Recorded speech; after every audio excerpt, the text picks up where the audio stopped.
Daji, ya kamata ka ɗau mataki akan wannan kashin da ake ma a cikin gida. Na rantse da Allah ka bari kawai.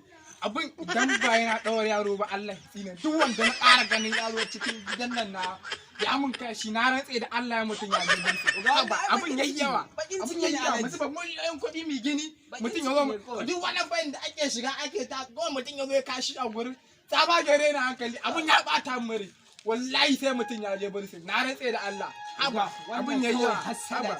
In Allah ya ce kuma mutum ne wallahi mutum bayar da ni. Karabu da su dama yayan talakawa ne matsiyata. Alhaji hakuri za a yi kawai. Ai abin ne yayi yawa Kai, wallahi. idan ake toilet. Toilet wannan bismillah.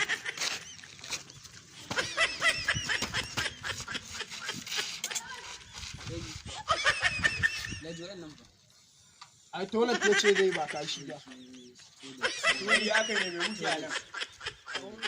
Toilet gaskiya ne. Ba ka magana ba. Yawwa ta nufa. An fito? An fito? An fito? Allah ya kiya hanya.